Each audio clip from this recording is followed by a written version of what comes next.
शायद उससे क्रोधित हो गया है तू और हमको छोड़कर जा रहा है। अरे ना मैया, ऐसी बात कछु ना है। मोकू केवल मेला देखने के लिए जाना है और आज गया परसों तेरे पास में फिर से देखूंगा, आप चिंता ना करो। धीरे धीरे जाकर के गोपाल महाराज उस नंद महल से बाहर निकलते हैं। अक्रूर का रथ सजा हुआ खड़ा है। अक्रूर जी महाराज खड़े हुए हैं, रथ में बैठे हुए हैं। कृष्ण बलराम और कृष्ण की सखा जाने के लिए उद्यत हो रहे हैं। कृष्ण की सखा भेजने के लिए तैयार हो रहे हैं। समस्त गोपियों के सामने गए। अरे कन्हैया, क्यों मुझे बार बार दुख पहुंचाता है हम ब्रजवासियों को? क्या हमने बिगाड़ा है तेरा?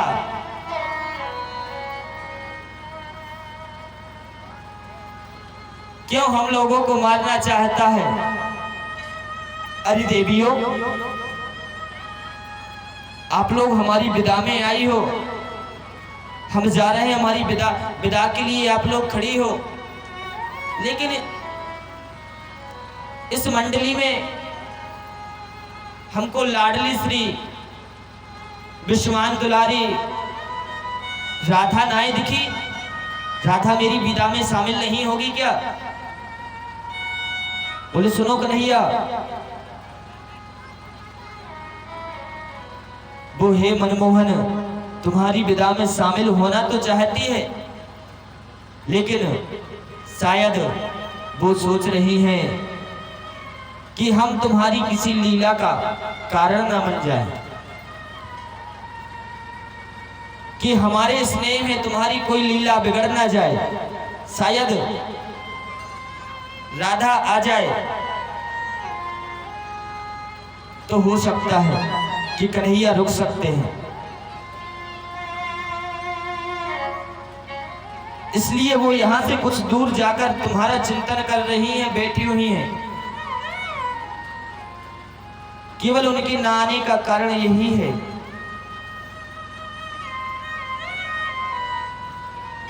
उनमें से तो एक गोपी उठी और जाकर के रथ के सामने लेट गई। महाराज,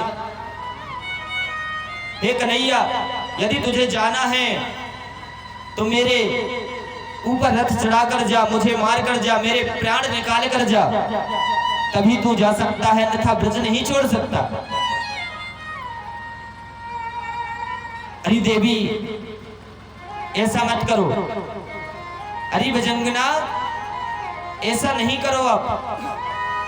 आप चिंता क्यों कर रही हो? हम तुमसे वादा करते हैं कि हम परसों पुनः फिर वापस आ जाएंगे। आपको मन छोटा करने का जरूरत नहीं है। मैं केवल एक दिन के लिए जा रहा हूं मथुरा, फिर से हमारा आना होगा परसों के दिन। सब ब्रजवासी जान रहे हैं कि अब ए जाएगा तो भी ए आने वाला नहीं है। सब जान रहे हैं, तभी वो ब्रजवासी इतना मना रहे हैं कन्हैया को। लेकिन उनमें से महाराज जैसे ही मेरे गोपाल उस रथ में बैठते हैं, रथ में बैठते हैं, अक्रूर को आदेश देते हैं, अरे काका चलो। लाखों गोपियों की भीड़ लगी है और लाखों गोपियां चलती जा रही हैं। रथ आगे बढ़ता जा रहा है। जैसे ही कुछ दूर आगे रथ पहुंचता है, महाराज नंद महल से मैया यशोदा भागती भागती रोती रोती रोती चली आती है। अरे कन्हैया रुकियो रे, कन्हैया रुकियो ने, कन्हैया रुकियो, चिल्लाते हुए दौड़ती आई। जैसे ही कन्हैया ने पीछे मुड़ के देखा कि मेरी मैया मुझे पुकार रही है, मुझे बुला रही है, जाकर प्यारे कन्हैया दौड़ते हुए भागते हुए तुरंत रथ से कूदकर मैया के जाकर के अंक में लग गए, गले लग गए। अरे मैया, काय को रोवे तू, काय चिंता करे, काय की चिंता करे? भैया मैं तो बार बार बोल रहा हूँ कि तुझे चिंता नहीं करना, मैं आज जा रहा हूँ, परसों आ जाऊंगा। अरे लाला, बात अच्छी बात ना है, लेकिन मुझको तो आज पता चली कि तू मेरो लाला ना है, तू तो किसी और ही का लाला है, तू मेरो लाला ना है, तू तो देवकी को लाला है, देवकी को बेटा है। मैंने तो तोको पालो है केवल, मैंने तो तेरा लालन पोषण किया है। आज यह बात हमको पता चली। कन्हैया ने मैया के आंख पर हाथ रखकर मैया का आंसू पोंछा। मैया ऐसी बात मत कर, मैं तेरो लाला हूं, तेरो बेटा हूं, मैं जरूर यहाँ आऊंगा। तुम ब्रजवासियों के बिना हम रह सकते हैं क्या? हम तुम्हारे हैं। इस प्रकार का प्रसंग महाराज चला और जाकर के भगवान रथ में बैठे और सीधे मथुरा की ओर चले। कुछ दूर जाकर महाराज ब्रजवासी उनके सखा मधुमंगल इत्यादि सखा साथ में चले और फिर कन्हैया रथ से उतरकर ब्रजवासियों को साथ लेकर, कुछ सखाओं को साथ लेकर, बाबा नंद को साथ लेकर और बलराम जी को साथ लेकर पैदल मथुरा चल रहे हैं। चलते जा रहे हैं, चलते जा रहे हैं। कुछ दूर जाकर एक बड़ा सुंदर दृश्य देखा कि हमारे ब्रजवासी सखा, हमारे मित्र हमारे साथ मेला देखने चल रहे हैं और रिश्तेदारी में मामा जी हैं हमारे, वहाँ मामा के यहाँ मेला देखने जा रहे हैं। मामा ने मेला लगवाया है, वहाँ पर और भी रिश्तेदार जुड़ सकते हैं। एक काम किया जाए, हमारे सखा हैं, बेइज्जती हमारी होगी, कहेंगे कन्हैया के सखा ऐसे हैं, इनके पास कपड़े ना है, वस्त्र ना है, इनको बस्तान की व्यवस्था करनी चाहिए। जाकर के देखा कि एक धोबी जी पोटली रखे चले आ रहे थे सिर पर। अरे भैया कहाँ से हो आप? बोले हम मथुरा से हैं। क्या काम करते हो? हम महाराज कंस के धोबी हैं और हम कपड़े धोने का काम करते हैं। अच्छा भैया, हमको कुछ हमारे सकान को कपड़ा मिल सकते हैं क्या? हम लोग अपने मामा के यहाँ जा रहे हैं और कंस महाराज जो हैं, हमारा नाम कृष्ण है और जो हमारे बगल में है इनका नाम बलराम है, मेरे बड़े भैया और हमारे ये सखा हैं।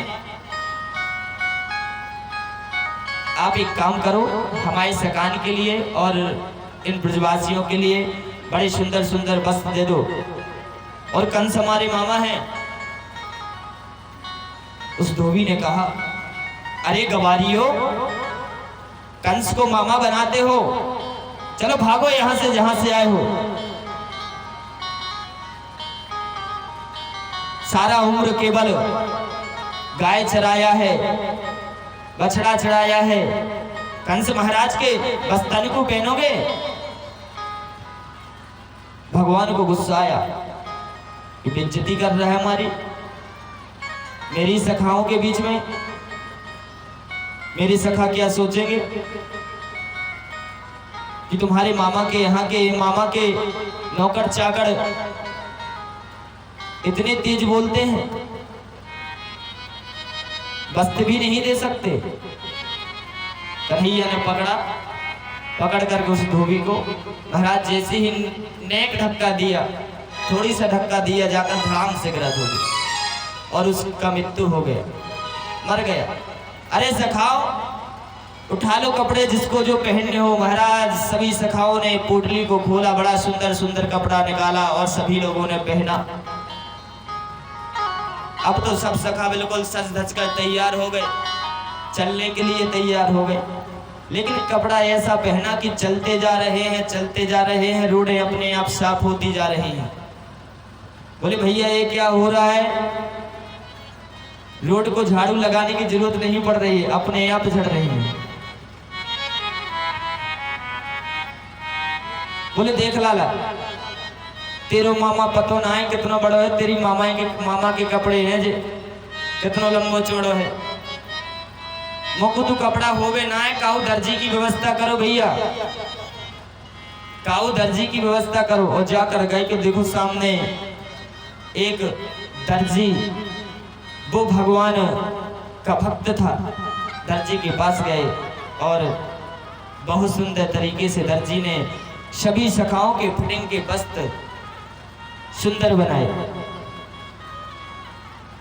वस्त्र बनाकर सबकी फिटिंग के वस्त्र बने। महाराज आगे चलकर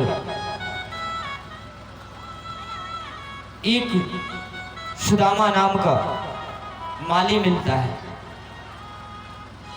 भागवत कथा में सुदामा दो आते हैं, एक सुदामा ब्राह्मण, एक सुदामा माली। एक सुदामा नाम का माली मिलता है। जाकर सुदामा माली ने आकर के महाराज बढ़िया सुंदर गुलाब के फूलों का माला सभी सखाओं के गले में और भगवान श्री कृष्ण बलराम के गले में डाली। सुशोभित हुए, आगे चलकर गए तो देखा कि अभी काय की कमी रह गई है। अब भैया वस्त्र है गए, वस्त्र फिट भी है गए, बड़ा सुंदर माला भी डल गया, लेकिन एक चीज की कमी अभी है। बोले काय की कमी है भैया? बोले चंदन लगना चाहिए। तो और सामने देखो कि सामने से एक ऐसी अबला नारी चली आ रही है कि महाराज वह 10 जगह से टेढ़ी मेढ़ी,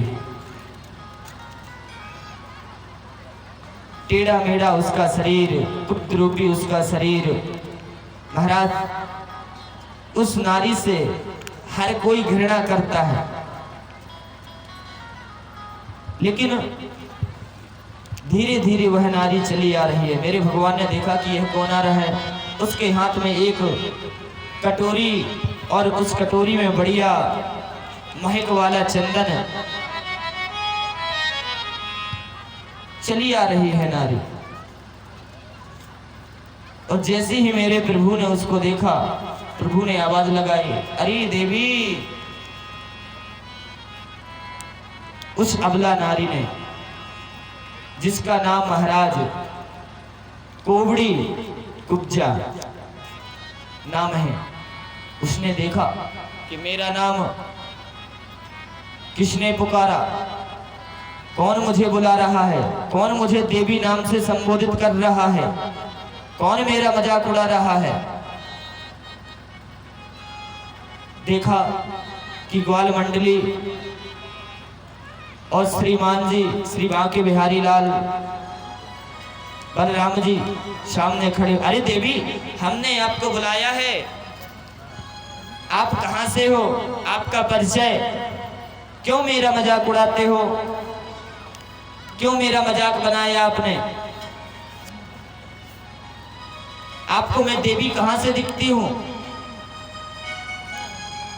ऐसा मजाक किसी का नहीं उड़ाना चाहिए। मैं देवी कहलाने योग्य हूं।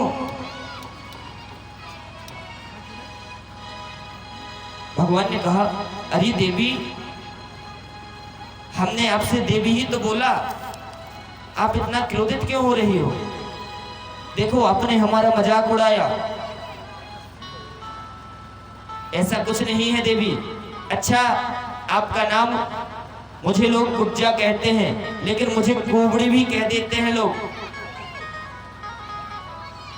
आपका काम, मैं चंदन लगाने का काम करती हूँ, और विशेष करके कंस महाराज को हम चंदन लगाते हैं और कंसी महाराज को चंदन लगाने का काम करते हैं।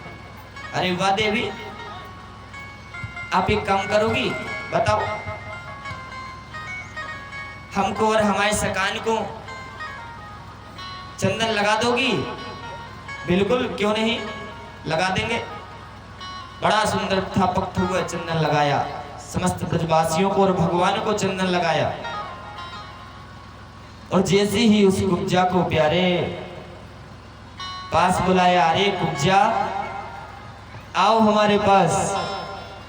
कुब्जा के पैर पर पैर मेरे गोविंद ने एक रखा और जाकर एक हाथ उसके पीछे साइड रखा और महाराज एक हाथ उसकी डोरी पर लगाया और जाकर नेक थोड़ी सा झटका मारियो तो महाराज कुब्जा जो 10 जगह से टेढ़ी थी महाराज एक बड़ी सुंदर नारी हो गई। बोलो कृपा निधान भगवान की जय हो, बोलो वृंदावन बिहारी लाल की जय हो, बोलो मोर मुकुट बंसी वाले की जय हो। ऐसे मेरे करुणा के सागर प्रभु कृपा निधान है, बांके बिहारी लाल हैं। देखिए आगे चलकर ऐसा नहीं है कि मथुरा नगरी में हर कोई घृणा करता था, हर कोई द्वेष करता था भगवान से। कंस और कंस के जो रक्षक थे वही भगवान श्री कृष्ण से द्वेष मानता था। और मथुरा नगरी में कई लोग ऐसे थे मथुरा नगर वासी कि महाराज कृष्ण के प्रति अधिक प्रेम था, उनका ज्यादा ही प्रेम था। सभी लोगों को पहले से पता चल गया था कि